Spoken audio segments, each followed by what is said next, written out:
I'm going to tell you two true things right off the bat. Number one, the Tigers suck. And number two, rebuilds take a long time. People think that the Tigers' rebuild isn't going anywhere and that they should just try again. However, the Tigers are actually right on their projected path. But in order to understand why this is the case, we need to look at a completely different team that was in a similar situation just a couple years ago. In 2016, the Baltimore Orioles were going into the playoffs for the third time in 5 years. However, with an aging core of players, it seemed like this was the beginning of the end. There was talent, yes, just look at Manny Machado, Jonathan Schoop, Kevin Gausman, and Chris Tillman, but there wasn't much outside of these players, and a wildcard round elimination all but sealed this fate. Over the next 2 years, the Orioles had decided to commit to the rebuild. This became apparent when on July 18th of 2018, Manny Machado was traded to the Dodgers for a haul of players. 6 days later, Zach Britton was dealt to the Yankees, and after another 6 days, Brad Brett was given to the Braves for cash. On the last day of the trade deadline, the Orioles traded Kevin Gausman and Darren O'Day to the Braves, and in return they got 4 players in cash. But they weren't done. For their last deal before the deadline, they gave the Braves Jonathan Schoop for Jonathan VR and 2 others. Over the span of 14 days, the Baltimore Orioles had given a majority of their star power to the rest of the league. They did this to make room for the young players such as Cedric Mullins and Anthony Santander in their system, to make an appearance and get experience in the big leagues. They also did this so that they would lose most of the remaining games in their schedule and get a high draft pick.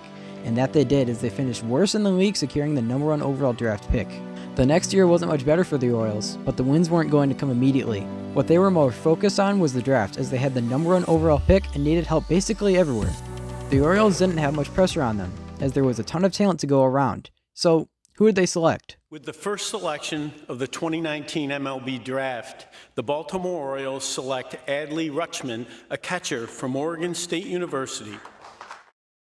Adley Rutschman, a great catcher with elite numbers at the dish. To add on, in the second round they drafted Gunnar Henderson, a shortstop with massive power.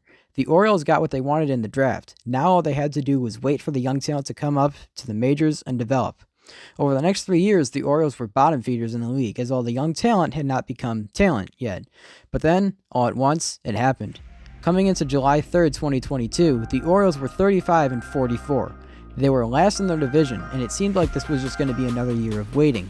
But then, a 10-game winning streak kickstarted the Orioles into a group that they would never lose. League career. Odor at first. Get it. Into left field. Marsh will not get there. They've done it again. The young players like Mullins, Santander, Henderson, and Rutschman, and so many more finally showed up and brought to the team what was advertised out of them. After their bad start to the season, the Orioles finished the season better than the rest of the division with a 48-35 record. The next year, the Orioles would win the division.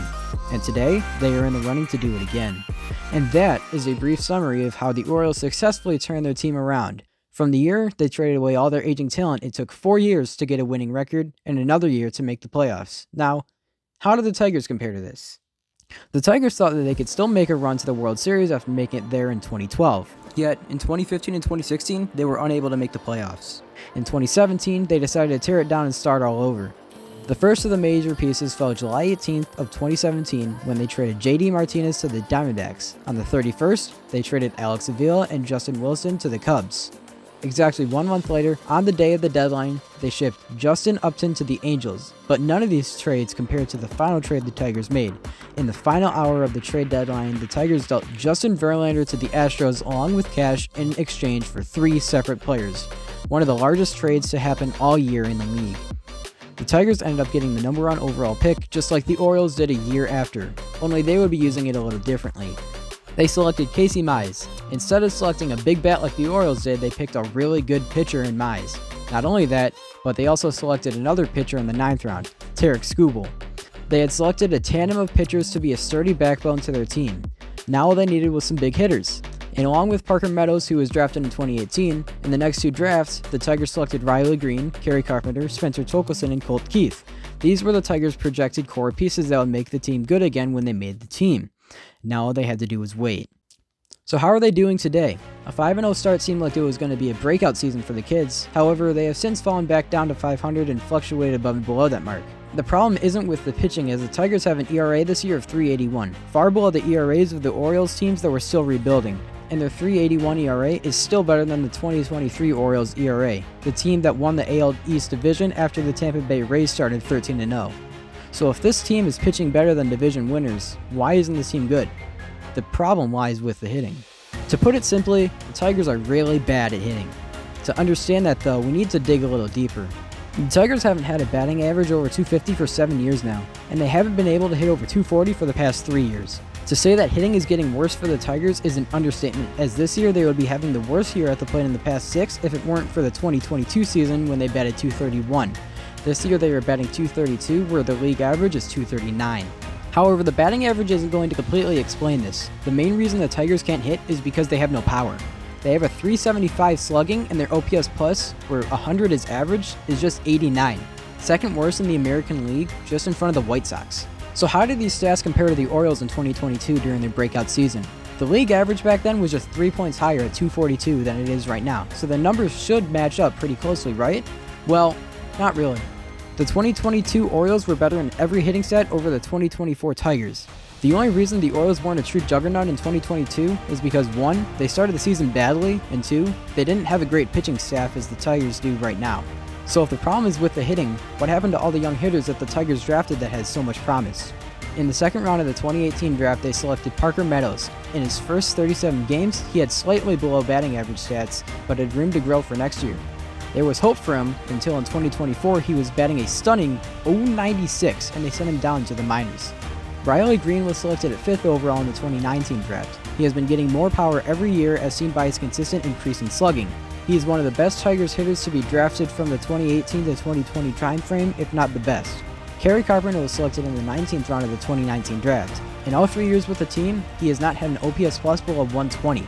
This year he was the best hitter on the team before getting injured with a 283 batting average and a whopping 572 slugging. Spencer Torkelson was drafted with the Tigers' first overall draft pick in 2022. In his second year with the team, he came into his own and hit 31 home runs. But the next year he could not return to form and was sent down to the minors. Finally, Colt Keith was drafted with a 5th round pick in 2020.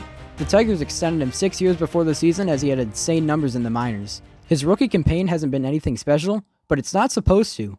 When looking at the Orioles, Cedric Mullins, Anthony Santander, and DJ Stewart, 3 players who were on the 2022 Orioles team, were all on the team in 2018, 4 years before they had their breakout season. 2 years later, Ryan Mountcastle and Austin Hayes made the team. The young players on this team had years of experience before they actually made it to their elite status.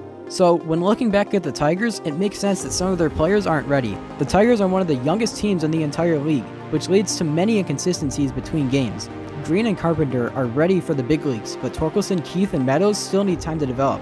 When those players hit for the team like they were projected to, the team gets better and more W's are added to the win column. I'd like to end this video from the perspective of being a fan of the Orioles a couple years ago and the Tigers today. Tigers fans are in a very similar situation to fans of the same Orioles team. Neither fan knows if the rebuild will work, and in context, it just looks like their team is just average. In hindsight, we know that the Orioles do end up taking the next step, but there was a long period of time of questioning if the team was going to be good in the future.